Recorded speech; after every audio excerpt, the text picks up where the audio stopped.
हाय। मैं हूँ आपकी एक पावर टॉक। वेल, बोनसाई देखा मैंने आज कहीं कहीं गई थी मैं। तो इतना अच्छा लगा ना उसे देख के, एकदम वेल मैनर डिसिप्लिन बोनसाई देखा। तो हम अक्सर कहते हैं ना कि कितना सुंदर है ये बोनसाई प्लांट, छोटा सा एकदम परफेक्ट शेप में, शांत, डिसिप्लिन, जैसे कि बिना परमिशन के कहीं बाहर ही नहीं जाता इस पॉट से भी। और सब बोलते हैं कि सो कल्चर्ड एंड सो संस्कारी, जैसे कि बस बोनसाई प्लांट को एकदम वेल मैनर्ड बढ़ रहा होता है ना, वो एक उसी पॉट के अंदर उतने ही इंच का बनता है। पर कभी हमने ये नहीं पूछा उस प्लांट से कि ये प्लांट वाकई में छोटा बनना चाहता है क्या दिल से, या इसे जबरदस्ती बनाया जा रहा है ना। सच ये है कि बोनसाई को छोटा रखने के लिए उसकी जड़ों को काट दिया जाता है, उसकी ब्रांचेस को भी ट्रिम किया जाता है, उसकी ग्रोथ को कंट्रोल किया जाता है, और फिर हम उसे कहते हैं कि कितना ब्यूटीफुल है, एकदम शेप एंड साइज में है। कभी सोचा है कहीं हम लोगों के साथ ये तो नहीं करते ना, या फिर हम अपने साथ तो ये नहीं करते, या फिर कोई और हमारे साथ तो ऐसा नहीं करता कि हमारी जड़ों को काट देता है, एक ही जगह पे रखता है, बंद करके रखता है ना। उस प्लांट को देख के पता नहीं ये सारी बातें मेरे मन में आई कि ज्यादा मत बोलो, ज्यादा सपने मत देखो, लिमिट में रहो, लोग क्या कहेंगे। इन सब के नाम पर हम उनके विंग्स काट देते हैं कहीं ना कहीं।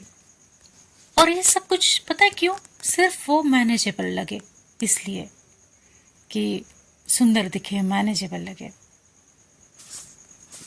ताकि वो सोसाइटी की फ्रेम में फिट हो जाए कि परफेक्ट है, संस्कारी है, सुंदर है, सुशील है, घर के अंदर है।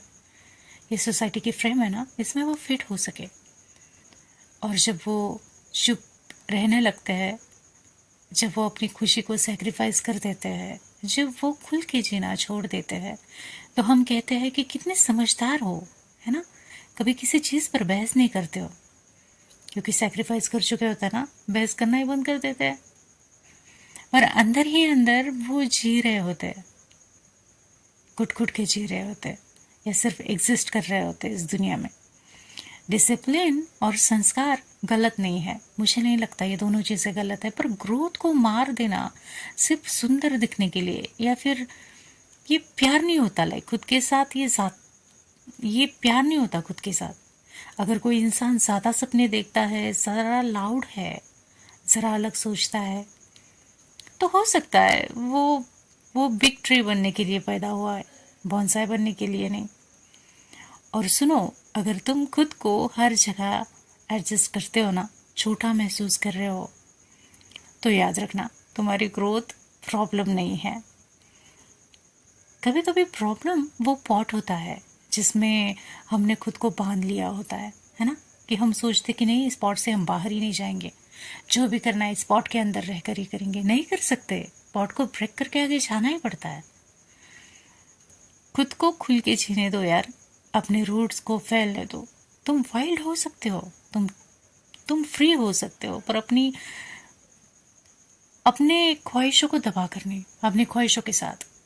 और वाइल्ड हो सकते हो, बहुत बड़े बन सकते हो सकता है विशालकाय जो पेड़ होते हैं ना, बड़े बड़े, वो ब्यूटीफुल नहीं दिखते, लेकिन वो छाव देते हैं। न जाने कितने जीव जंतु उनके ऊपर रह कर अपनी दुनिया बसाते हैं, है ना। इतनी सारी शाखाएं होती है, लेकिन वो खुल के जीते हैं, खुल के इस पूरे आसमान के नीचे एकदम फैला के अपने रूट्स को फैलाते हैं जमीन के अंदर, आसमान के साथ बातें करते हैं ऊंचा उठकर। क्योंकि हर सुंदर चीज कंट्रोल में हो ये जरूरी तो नहीं है ना। कुछ चीजें खुल के ही सबसे ज्यादा खूबसूरत लगती है। जैसे बड़े बड़े पेड़ हम देखते हैं ना, कितने अच्छे लगते हैं जब रास्ते से जाते हैं। बोनसाई से तो वो ज्यादा ही अच्छे लगते हैं, आई फील। और तब मैंने सोचा कि खुद को घर में बंद करने से, या फिर खुद को अंदर ही अंदर घुटन महसूस करने से तो अच्छा है ना, बोनसाई बनकर जीने से तो अच्छा है ना एक पेड़ बनकर जियो। अगर आपको भी अच्छी लगे ना आज की एक पार्ट ऑफ, तो कमेंट ज़रूर करना, और सुनना ज़रूर, शेयर भी करना, और बने रहना ऐसे ही मेरे साथ। और पूछना एक बार खुद को कि क्या तुम बोनसाई बन रहे हो सोसाइटी के प्रेशर में आकर। हम्म? याद रखना, इस दुनिया में तुम खुल के जीने के लिए आए हो, तो खुल के जी कर दिखाना। आप अगर हो भी अब तक बोनसाई, तो आज से खुल के जीना शुरू कर दो यार।